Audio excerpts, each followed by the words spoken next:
وعلیکم ورحمۃ اللہ وبرکاتہ۔ بخاری شریف کے درس میں آپ سب کا استقبال ہے۔ آج بخاری شریف کے درس میں انشاءاللہ تبارک و تعالی ہم باب العمل الذی یبتغی بہ وجہ اللہ اس باب کو دیکھیں گے۔ تو آئیے سب سے پہلے اس باب کا معنی اور مفہوم دیکھتے ہیں۔ اس باب کا معنی ہے باب العملی، اس عمل ایسے کام کا بیان الذی یبتغی بہ وجہ اللہ، جس کام کے ذریعے خالص اللہ تبارک و تعالیٰ کی رضا مقصود ہو، اللہ کی خوشی مقصود ہو۔ اللہ کی خوشی کے لیے جو کام کیا جائے اس کام کا بیان ہے اس باب کے اندر۔ تو اس باب کے اندر امام بخاری رحمہ اللہ ایسی حدیثیں پیش کریں گے جو حدیثیں ایسے کام سے متعلق ہوں گی جس کے ذریعے سے انسان اللہ تبارک و تعالیٰ کی رضا، اللہ تعالیٰ کی خوشنودی چاہتا ہے۔ تو آئیے سب سے پہلے ہم حدیث کو دیکھتے ہیں۔ اس سے پہلے امام بخاری رحمہ اللہ نے یہاں پر ایک لفظ استعمال کیا ہے فیہ سعد، کہ باب کے بالکل شروع میں ہی باب کے پاس ہی امام بخاری رحمہ اللہ نے لکھا ہے فیہ سعد، اس میں سعد ہے۔ اس کا کیا مطلب ہے؟ اس کا مطلب یہ ہے کہ اس باب کے اندر حضرت سعد، جیسا کہ محدثین نے بیان کیا ہے کہ اس باب کے اندر حضرت سعد بن ابی وقاص رضی اللہ تعالی عنہ کی وہ روایت جو بہت مشہور روایت ہے، جس میں انہوں نے اپنے وصیت کے بارے میں نبی اکرم صلی اللہ علیہ وسلم سے پوچھا تھا اور یہ کہا تھا کہ میں اپنے گھر والوں کے لیے، اپنے بچوں کے لیے کتنا چھوڑوں اور غریب اور فقراء کے لیے کتنا وصیت کروں۔ تو اس بارے میں جو حدیث ہے اس میں آخر میں یہ ہے کہ نبی اکرم صلی اللہ علیہ وسلم سے انہوں نے پوچھا تھا کہ کیا میں اپنے صحابہ کے بعد، اپنے ساتھیوں کے بعد پیچھے رہ جاؤں گا؟ تو اللہ کے رسول صلی اللہ علیہ وسلم نے فرمایا تھا کہ تم پیچھے رہ جاؤ گے تو تم ایسے کام کرو جس سے اللہ تبارک و تعالیٰ کی رضا مقصود ہو، اللہ تعالیٰ کی خوشی ہو جس سے مقصود ہو، تو اللہ تبارک و تعالیٰ اس کی وجہ سے تمہیں جنت میں داخل فرمائے گا۔ تو اس باب کی طرف امام بخاری رحمہ اللہ نے اس کے ذریعے سے اشارہ کیا ہے فیہ سعد، یعنی اس کے ذریعے سے اس باب کی طرف امام بخاری رحمہ اللہ نے اشارہ کیا ہے۔ اب آئیے باب کو دیکھتے ہیں۔ حدیث نمبر ہے 6422۔ امام بخاری رحمہ اللہ فرماتے ہیں حدثنا معاذ بن اسد، ہم سے بیان کیا معاذ بن اسد بن ابی شجرہ نے۔ ان کی جو کنیت ہے ابو عبداللہ کنیت ہے، نسب مروزی ہے اور 10ویں طبقے اندر شمار ہوتے ہیں۔ بصرہ کے اندر انہوں نے اقامت اختیار کی، 150 ہجری کے اندر ان کی پیدائش ہوئی ہے اور 223 ہجری میں ان کی وفات ہوئی ہے۔ امام ابو حاتم رازی رحمہ اللہ نے ان کو ثقہ قرار دیا ہے۔ ابن حبان رحمہ اللہ نے اپنی کتاب الثقات کے اندر ان کا ذکر تبع تابعین کے اندر کیا ہے، اور امام ذہبی رحمہ اللہ نے یہ لکھا ہے کہ یہ کاتب ابن المبارک، یعنی مشہور محدث عبداللہ ابن مبارک رحمہ اللہ کے یہ کاتب تھے۔ اور ابن حجر عسقلانی رحمہ اللہ نے بھی ان کو تقریب التہذیب کے اندر ثقہ قرار دیا ہے۔ یہ بیان کرتے ہیں، کہتے ہیں ہم سے اخبرنا عبداللہ، ہم سے بیان کیا عبداللہ نے۔ تو آپ کو میں نے ابھی بتایا کہ چونکہ یہ جو تھے معاذ بن اسد، یہ عبداللہ ابن مبارک رحمہ اللہ کے کاتب تھے، تو یہ انہی سے روایت کرتے ہیں۔ عبداللہ ابن مبارک رحمہ اللہ سے یہ حدیث روایت کرتے ہیں اور یہ کہتے ہیں کہ عبداللہ ابن مبارک نے ہم سے بیان کیا۔ عبداللہ ابن مبارک جو ہے ان کی کنیت ابو عبد الرحمن ہے اور الحنظلی التمیمی یہ ان کا نسب ہے۔ ابن المبارک کے نام سے انہوں نے شہرت پائی ہے اور 8ویں طبقے کے اندر شمار ہوتے ہیں۔ مرو جو ہے جو خراسان کا ایک بہت مشہور شہر ہے۔ خراسان جو ہے یہ ایران کا قدیم صوبہ ہے اور بہت مشہور صوبہ ہے، جس کے اندر بہت سارے علاقے، افغانستان کے بھی کچھ علاقے شامل تھے اور بہت دور تک اس کا علاقہ پھیلا ہوا تھا۔ تو خراسان کا ایک شہر ہے مرو، اور اسی مرو کے اندر انہوں نے اقامت اختیار کی تھی۔ ان کی پیدائش 118 ہجری کے اندر ہوئی ہے اور ان کی وفات جو ہے 181 ہجری بتایا گیا ہے اور 189 ہجری بھی بتایا گیا ہے۔ تو فرات کے قریب ایک شہر ہے حیت نام کی، وہاں پر انہوں نے وفات پائی ہے۔ علماء نے ان کے بارے میں بہت سارے اقوال بیان کیے ہیں، علماء نے ان کی بہت تعریف کی ہے۔ یہ بہت بڑے محدث، بہت جلیل القدر محدث ہیں، اور ان کے بارے میں یہ مشہور ہے کہ امام ابو حنیفہ رحمہ اللہ کے یہ بہت خاص شاگردوں میں تھے۔ اور عباس الدوری فرمایا کرتے تھے کہ ما رأیت احدا یحدث للہ الا 6 نفر، کہ میں نے کسی کو نہیں دیکھا کہ جو خالص اللہ کے لیے حدیث کو بیان کرتا ہو سوائے 6 لوگوں کے، منہم ابن المبارک، اور ان 6 لوگوں میں عبداللہ ابن مبارک رحمہ اللہ کا بھی نام آتا ہے۔ علی ابن مدینی رحمہ اللہ نے ان کو بالکل ثقہ قرار دیا ہے۔ اور امام مرہ فرمایا کرتے تھے کہ انتہى العلم الى رجلین، کہ 2 لوگوں کے پاس جا کر علم کی انتہا ہو گئی، علم اپنے انتہا کو پہنچ گیا دو لوگوں کے پاس جا کر، الی عبداللہ ابن المبارک، اور پہلے تو عبداللہ ابن مبارک کے پاس، ثم من بعدہ الی یحییٰ ابن معین، پھر ان کے بعد میں یحییٰ بن معین کے پاس جا کر علم تمام ہو گیا، علم اپنی انتہا کو پہنچ گیا۔ امام ابو حاتم رازی نے ان کو ثقہ امام قرار دیا ہے۔ اور امام ابو زرع رازی فرماتے ہیں اجتمع فیہ فقہ و سخاء و شجاعت و غزو و اشیاء، کہ ان کے اندر فقاہت، دین کی سمجھ یعنی فقہ، یہ فقیہ بھی تھے، سخاوت بھی ان کے اندر بے شمار تھی، شجاعت یعنی بہادر بھی تھے، اور یہ ان کے اندر یہ مجاہد بھی تھے، اور بھی بہت ساری چیزیں ان کے اندر تھی۔ ابن المبارک رحمہ اللہ کے بارے میں احمد بن حنبل رحمہ اللہ فرماتے ہیں لم یکن فی زمان ابن المبارک اطلب للعلم منہ، کہ عبداللہ ابن مبارک کے زمانے کے اندر ان سے زیادہ علم کا شوقین، علم کو حاصل کرنے کا جذبہ رکھنے والا کوئی اور نہیں تھا۔ ایسا بیان کیا جاتا ہے کہ وہ جو حدیثیں بیان کرتے تھے جن کتابوں سے، ان کتابوں کی تعداد 20,000 یا 21,000 تک پہنچ گئی تھی، تو بہت زیادہ علم کا شوق رکھنے والے تھے۔ امام نسائی رحمہ اللہ تو یہاں تک فرمایا کرتے تھے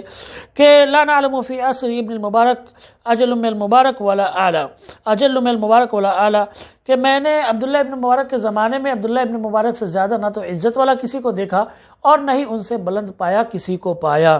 تو یہ بہت سارے علماء نے ان کے بارے میں اقوال بیان کیے ہیں۔ امام ابن حبان رحمہ اللہ نے ان کا ذکر اپنی کتاب الثقات کے اندر تبع تابعین کی فہرست میں کیا ہے۔ یہ کہتے ہیں کہ ہم سے بیان کیا اخبرنا معمر، یہ کہتے ہیں ہم سے بیان کیا معمر بن راشد الازدی، ان کی کنیت ابو عروہ ہے، بصرہ اور یمن کے اندر انہوں نے اقامت اختیار کی، 96 ہجری کے اندر ان کی پیدائش ہوئی ہے، وفات 150 ہجری کے اندر ہوئی ہے، اور یمن میں انہوں نے اقامت اختیار کی، اور یہ بھی ثقہ راوی ہیں۔ اور یحییٰ بن معین رحمہ اللہ فرمایا کرتے تھے کہ قالت دوری عنہ، دوری نے ان کے بارے میں فرمایا اثبت الناس فی الزہری، کہ امام زہری کے معاملے میں سب سے زیادہ اگر کوئی ثابت شدہ شخص ہے، سب سے زیادہ کوئی اگر ثقہ راوی ہے امام زہری کے مرویات کے سلسلے میں، یعنی امام مسلم،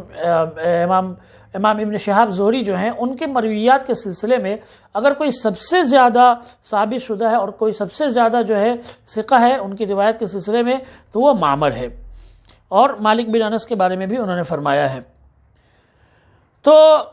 یہ بہت ہی زبردست محدث تھے۔ یہ بیان کرتے ہیں عن الزہری، امام محمد بن مسلم بن عبید اللہ، امام ابن شہاب زہری سے، جو انہوں نے ابن شہاب کے ذریعے سے یا امام زہری کے ذریعے سے جنہوں نے شہرت پائی ہے، ان کے بارے میں بیان کر چکا ہوں۔ شام اور مدینہ کے اندر اقامت اختیار کی، 50 ہجری کے اندر ان کی پیدائش ہوئی، اور 125 ہجری یا 124 ہجری کے اندر ان کی وفات ہوئی، اور یہ حدیث کے مدونین میں سے ہیں، حدیث کی انہوں نے تدوین کی ہے۔ امام حسن بصری رحمہ اللہ اور ان لوگوں کی صحبت میں وہ بیٹھے، اور امام ابن سیرین رحمہ اللہ کی صحبت میں بھی یہ بیٹھ چکے ہیں۔ تو امام ابو بکر الحذلی فرمایا کرتے تھے فما رأیت احدا اعلم منہ، یعنی زہری، کہ میں نے امام زہری سے زیادہ جانکار کسی شخص کو نہیں دیکھا۔ یہ بیان کرتے ہیں، کہتے ہیں اخبرنی محمود بن ربیعی، محمود بن ربیع بن سراقہ، ان کی کنیت ابو نعیم ہے، ابو محمد بھی ان کو کہا جاتا ہے، یہ انصاری ہے اور خزرجی ہے، مدنی بھی ان کو کہا جاتا ہے۔ مدینہ کے اندر انہوں نے اقامت اختیار کی، 6 ہجری کے اندر ان کی پیدائش ہوئی ہے، ان کی پیدائش 6 ہجری کے اندر ہوئی ہے، اور وفات ان کی 99 یا 96 ہجری بتائی گئی ہے۔ ان کی ماں جو ہے جمیلہ بنت ابی صعصعہ تھی۔ علماء نے ان کے بارے میں فرمایا ہے کہ یہ ثقہ راوی ہیں، اور امام دوری رحمہ اللہ نے فرمایا کہ یہ صحابی ہیں، لہو صحبت، یہ صحابی ہیں، اور ابن حبان رحمہ اللہ نے اپنی کتاب الثقات کے اندر ان کا ذکر صحابہ کی فہرست میں کہا ہے، اور ان کے بارے میں فرمایا عقل مجتا مجہ رسول اللہ صلی اللہ علیہ وسلم و ابن 5 سنین واکثر ما یرویہ سمعہ من اصحاب رسول اللہ صلی اللہ علیہ وسلم۔ یہ جو حدیث آ رہی ہے اس کے اندر خود امام بخاری رحمہ اللہ نے بیان کیا کہ جب وہ 5 سال کے تھے اس وقت کی بات ان کو یاد ہے، اچھی طرح ذہن نشین ہے کہ نبی صلی اللہ علیہ وسلم نے پانی کے ذریعے سے ان کے چہرے پر کلی کی تھی، اپنا پانی، منہ سے پانی ان کے چہرے پر ڈالا تھا، اور امام عجلی وغیرہ سب نے ان کو ثقہ قرار دیا ہے۔ اور امام ذہبی فرماتے ہیں کاشف کے اندر لہو رؤیتن، کہ انہوں نے نبی صلی اللہ علیہ وسلم کو دیکھا ہے۔ یہ بیان کرتے ہیں، کہتے ہیں اخبرانی محمود بن ربیع، کے امام زہری کہتے ہیں کہ مجھ سے محمود بن ربیع نے بیان کیا، اور وہ کہتے ہیں کہ محمود بن ربیع کا یہ خیال ہے، ان کا یہ کہنا ہے انہ عقل رسول اللہ صلی اللہ علیہ وسلم وقال وعقل مجھتا مجھا من دلو کانت فی دارہم، کہ ان کو اللہ کے رسول صلی اللہ علیہ وسلم کے بارے میں اچھی طرح یاد ہے کہ اللہ کے رسول صلی اللہ علیہ وسلم نے ایک مرتبہ کلی کر کے اپنے منہ کا مبارک پانی، اپنے مبارک منہ سے وہ پانی نبی اکرم صلی اللہ علیہ وسلم نے ان کے چہرے پر ڈالا تھا۔ من دلوین کانت فی دارہم، تو ان کے گھر کا ایک ڈول تھا، اسی ڈول میں سے آپ صلی اللہ علیہ وسلم نے کلی کی تھی۔ تو یہ دراصل جو ہے نبی اکرم صلی اللہ علیہ وسلم محبت میں، شفقت میں صحابہ کرام جو تھے یا پھر جو بڑے صحابہ کرام تھے ان کے بچوں کے چہرے پر اس طرح سے آپ صلی اللہ علیہ وسلم اپنے مبارک منہ کا پانی ان کے چہرے پر ڈالا کرتے تھے۔ کبھی کبھی آپ ان سے ملاطفت میں، کبھی کبھی آپ ان سے تھوڑا آپ بچوں سے کھیل کود میں، بچوں سے کھیل کرنے میں اور بچوں سے تھوڑی جو مستی ہوتی ہے، جس طرح ہم اپنے الفاظ میں کہہ سکتے ہیں، وہ کرنے میں نبی اکرم صلی اللہ علیہ وسلم جو ہے ان کے چہرے پر کبھی اپنے مبارک منہ سے پانی ڈال دیا کرتے تھے۔ اور اس کا ایک مقصد تو برکت بھی ہوتا تھا، کیونکہ نبی اکرم صلی اللہ علیہ وسلم کی کلی جسے مل جائے اس کے لیے برکت، اس سے بڑھ کر اور کیا برکت کی بات ہو سکتی ہے۔ تو سب سے زیادہ برکت کی بات یہ ہے۔ تو نبی اکرم صلی اللہ علیہ وسلم محبت میں جو صحابہ کرام تھے یا پھر جن صحابہ کرام کو زیادہ چاہتے تھے ان کے بچوں کے چہرے پر آپ ڈال دیا کرتے تھے۔ اسی طرح سے محمود بن ربی کے چہرے پر بھی آپ صلی اللہ علیہ وسلم نے پانی ڈال دیا۔ یہ کہتے ہیں قال سمعت عتبان بن مالک الانصاری، عتبان بن مالک بن عمرو بن الاجران جو ہے مدنی ہے اور مدینہ کے اندر انہوں نے اقامت اختیار کی ہے۔ ان کی وفات بتائی جاتی ہے حضرت معاویہ رضی اللہ تعالیٰ عنہ کی خلافت میں ان کی وفات ہوئی ہے۔ بعض لوگوں نے یہ بھی کہا ہے کہ معاویہ رضی اللہ عنہ کے بیٹے یزید کے زمانے تک بھی یہ رہے ہیں۔ ابن حبان نے ان کا ذکر اپنی کتاب الثقات کے اندر صحابہ کے طبقے میں کیا ہے اور کہا ہے کہ یہ بدر کے اندر نبی صلی اللہ علیہ وسلم کے ساتھ شریک تھے۔ نبی صلی اللہ علیہ وسلم ان کے گھر پر آئے فصلی فیہ، اور نبی صلی اللہ علیہ وسلم نے ان کے گھر کے اندر نماز پڑھی ہے۔ اور امام ذہبی رحمہ اللہ نے ان کو بدری صحابی کے اندر شمار کیا ہے اور کہا ہے تاریخ اسلام کے اندر بدری کبیر القدری کی، یہ بدری صحابی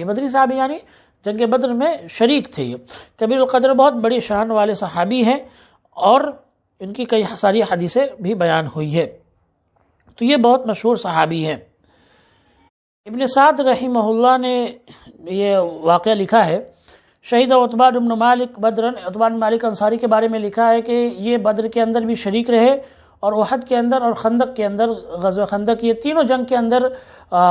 یہ عتبان بن مالک الانصاری رضی اللہ تعالی عنہ شریک رہے۔ اور نبی اکرم صلی اللہ علیہ وسلم کے زمانے میں ان کی آنکھ کی روشنی چلی گئی، فسأل النبی صلی اللہ علیہ وسلم ان یأتیہ فیصلی فی مکان من بیتہ فیتخذہ مصلی، تو انہوں نے نبی صلی اللہ علیہ وسلم سے درخواست کی کہ نبی صلی اللہ علیہ وسلم ان کے گھر کے اندر آئے اور کوئی ایسی جگہ، کوئی خاص جگہ پر نبی صلی اللہ علیہ وسلم نماز پڑھے اور اسی جگہ کو برکت کے طور پر وہ مصلی بنا لے، اسی جگہ پر وہ ہمیشہ نماز پڑھے۔ تو نبی اکرم صلی اللہ علیہ وسلم نے ایسا کیا تھا۔ تو یہ کہتے ہیں محمود بن ربی کہ میں نے سنا عتبان بن مالک الانصاری کو، ثم احد بنی سالم، پھر بنی سالم کے ایک اور شخص سے میں نے سنا، غدا علی رسول اللہ صلی اللہ علیہ وسلم فقال، اللہ کے رسول صلی اللہ علیہ وسلم میرے پاس صبح صبح آئے اور اس کے بعد وہ پورا معاملہ پیش ہوا، یعنی کہ نماز پڑھنے کا معاملہ جو حدیث کے اندر بیان ہوا ہے اور ابن سعد رحمہ اللہ نے جو بیان کیا ہے، تو اللہ کے رسول صلی اللہ علیہ وسلم نے فرمایا وہاں پر لَيُوَافِيَ عَبْدٌ يَوْمَ الْقِيَامَةِ يَقُولُ لَا إِلَهَ إِلَّا اللَّهُ يَبْتَغِي بِهِ وَجْهَ اللَّهِ إِلَّا حَرَّمَ اللَّهُ عَلَيْهِ النَّارِ، کہ کوئی بھی شخص قیامت کے دن اس حال میں پہنچے گا کہ اس نے لا الہ الا اللہ کہا ہے، یعنی کہ کلمہ طیب پڑھا ہے، یبتغی بہ وجہ اللہ، اور صرف اللہ کی رضا اور اللہ کی خوشی کے لیے پڑھا ہے، الا حرم اللہ علیہ النار، تو اللہ تبارک و تعالی نے اس پر جہنم کو حرام قرار دے دیا ہے۔ تو جہنم کو حرام قرار دینے کا یہ مطلب ہے کہ انسان کلمہ طیب کو پڑھے اور کلمہ طیب کے تقاضوں کو پورا کرے، یعنی لا الہ الا اللہ پڑھ لینا صرف کافی نہیں ہے، بلکہ لا الہ الا اللہ کے جو تقاضے ہیں، اللہ کے رسول صلی اللہ علیہ وسلم نے جس طرح زندگی گزارنے کا ہمیں حکم دیا ہے، اس طریقے کے مطابق انسان زندگی گزارتا ہے تو اللہ تبارک و تعالیٰ نے اس کے لیے اس جہنم کو حرام کر دیا جو بہت ہی دردناک ہے اور بہت ہی خوفناک ہے، اور جہاں صرف اندھیرا اور سیاہ تاریکی ہے، اور جہاں روشنی نام کی کوئی چیز نہیں ہے۔ تو اس جہنم کو اللہ تبارک و تعالیٰ نے ایسے شخص پر حرام کر دیا ہے جو لا الہ الا اللہ پڑھے اور اس کے تقاضوں کو پورا کرے اور پورے کلمہ طیبہ کے مطابق اپنی زندگی کو بنا لے، اپنی زندگی کو گزارے۔ اب آئیے آگے والی حدیث دیکھتے ہیں، حدیث نمبر 6424، یہ بیان کرتے کہتے حدثنا قتیبہ، ہم سے بیان کیا قتیبہ بن سعید بن جمیل ان کی کنیت ابو رجا ہے، ثقفی ہیں، مولا، اور یہ مولا کے موالی کے اندر یہ بھی شمار ہوتے ہیں۔ 10ویں طبقے کے اندر ہے۔ اقامت انہوں نے بلخ میں اختیار کی، 148 ہجری میں ان کی پیدائش ہوئی ہے، 240 ہجری میں ان کی وفات ہوئی ہے۔ اور ان کے بارے میں محدثین نے لکھا ہے، یحییٰ بن معین فرماتے ہیں رحمہ اللہ، قال ابن ابی خیثمہ عنہ، ان کے بارے میں ابن ابی خیثمہ کہا ہے ثقۃ، کہ یہ ثقہ راوی ہے۔ امام رازی نے بھی ان کو ثقہ قرار دیا ہے۔ اور امام احمد بن حنبل جو ہیں، قال ابو بکر الاسرم، امام ابو بکر الاسرم کہتے ہیں کہ میں نے احمد بن حنبل رحمہ اللہ کو سنا کہ جب وہ قتیبہ کا ذکر کرتے تو ان کی تعریف کرتے، اور انہوں نے سب سے آخر میں ابن لاہیہ سے سنا تھا۔ امام نسائی نے ان کو ثقہ اور صدوق قرار دیا ہے، اور امام ابن حبان نے اپنی کتاب الثقات کے اندر ان کا ذکر تبع تابعین کی فہرست میں کیا ہے۔ یہ کہتے ہیں کہ ہم سے یعقوب بن عبد الرحمن نے بیان کیا، یعقوب بن عبد الرحمن ان کا نسب زہری ہے، یعقوب الاسکندرانی، یہ بھی اسکندریہ نامی جگہ پہ انہوں نے اقامت اختیار کی تھی، وفات بھی وہیں ہوئی ہے ان کی، اور یہ بھی ثقہ راوی ہے۔ امام یحییٰ بن معین نے اور احمد بن حنبل رحمہ اللہ نے ان کو ثقہ قرار دیا ہے، اور یہ تبع تابعین کی فہرست میں آتے ہیں۔ یہ بیان کرتے ہیں کیسے ہیں، ہم سے عمرو بن ابی عمرو میسرہ نے ہم سے بیان کیا، ابو عثمان ان کی کنیت ہے، اور 150 ہجری کے اندر ان کی وفات ہوئی ہے۔ یحییٰ بن معین فرماتے ہیں کہ عباس الدوری ان کے بارے میں فرماتے ہیں فی حدیثہ ضعف، کہ ان کی حدیث کے اندر تھوڑی کمزوری ہو جاتی ہے، لیس بقوی، اور طاقتور حدیث نہیں ہوتی ان کی حدیث ضعیف ہوتی ہے، اور یہ حجت بھی نہیں ہو سکتی۔ لیکن جو ہے ان کے بارے میں دوسرے جو محدثین ہیں، جیسا کہ امام ابو زرع رازی، انہوں نے ان کو ثقہ قرار دیا ہے۔ تو یہ جو ہے ابن الجنید وغیرہ جو محدثین لیس بذلک القوی، انہوں نے لکھا کہ یہ زیادہ قوی نہیں ہے،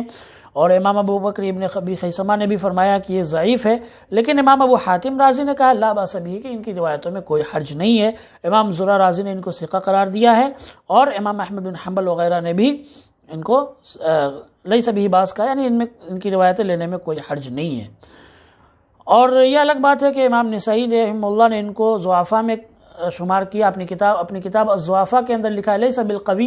کہ یہ راوی قوی نہیں ہے، یعنی ضعیف حدیثیں بیان کرتے ہیں، اور یہ بھی تابعین کی فہرست میں آتے۔ ابن حبان رحمہ اللہ نے اپنی کتاب الثقات کے اندر تابعین کی فہرست میں ان کو شمار کیا ہے، اور انہوں نے ابن حبان رحمہ اللہ نے سب سے بہتر بات لکھی ہے، سب سے بہتر بات کہی ہے، انہوں نے کہا ہے کہ ربما اخطا، کبھی کبھی ایسا ہوتا ہے کہ ان سے چوک ہو جاتی ہے، غلطی ہو جاتی ہے، تو لیکن یہ ہے کہ ان کی حدیثوں کو ثقات کی روایت میں شمار کیا جائے گا۔ یہ بیان کرتے ہیں، کہتے ہیں کہ سعید المقبوری، ہم سے سعید بن ابی سعید کیسان المقبوری نے بیان کیا، ابو سعد ان کی کنیت ہے، اور مدینہ کے اندر انہوں نے اقامت اختیار کی، وفات 123 ہجری میں ان کی ہوئی ہے۔ تو یہ تو بالکل ثقہ راوی ہیں۔ علی بن المدینی، امام ابو حاتم رازی نے ان کو صدوق کہا، علی بن المدینی نے ثقہ قرار دیا ان کو، اور امام ابو زرع رازی نے بھی ان کو ثقہ قرار دیا، امام نسائی نے بھی ان کو ثقہ قرار دیا ہے۔ یہ کہتے ہیں کہ ہم سے بیان کیا عن ابی ہریرہ، ہم سے بیان کیا ابی ہریرہ رضی اللہ تعالیٰ عنہ نے۔ تو ابو ہریرہ رضی اللہ عنہ کے بارے میں کل کے درس میں نے بیان کر دیا۔ ابو ہریرہ رضی اللہ تعالیٰ عنہ بہت بڑے محدث ہیں، اور سب سے زیادہ حدیثیں بیان کرنے والے ہیں نبی اکرم صلی اللہ علیہ وسلم سے، تقریباً 5374 کی تعداد غالباً بتائی جاتی ہے، اور ان میں سے 300 ایسی روایتیں ہیں جن پر جو شیخین ہیں، یعنی امام بخاری اور امام مسلم رحمہ اللہ، یہ متفق علیہ ہے ان کے 300 روایتوں میں، اور تقریباً 70 یا 74 ایسی روایتیں ہیں جن کو صرف اور صرف امام بخاری رحمہ اللہ نے بیان کیا ہے، جو منفرد ہے امام بخاری رحمہ اللہ بیان کرنے میں ان کی حدیث کو۔ یہ کہتے ہیں کہ اللہ کے رسول صلی اللہ علیہ وسلم نے فرمایا، یقول اللہ تعالیٰ، اللہ تعالیٰ فرماتے ہیں، یہ حدیث قدسی ہے، حدیث قدسی یعنی جس میں خود اللہ تبارک و تعالیٰ بیان فرمایا۔ نبی صلی اللہ علیہ وسلم یہ کہے کہ اللہ تعالیٰ بیان فرماتا ہے، ایسی حدیثوں کو حدیث قدسی کہا جاتا ہے۔ یہ کہتے ہیں کہ اللہ تعالیٰ فرماتا ہے، ما لعبد المؤمن عندي جزاء اذا قبضت صفیہ من اہل الدنیا ثم احتسبہ الا الجنہ۔ فرمایا اللہ تبارک و تعالیٰ نے کہ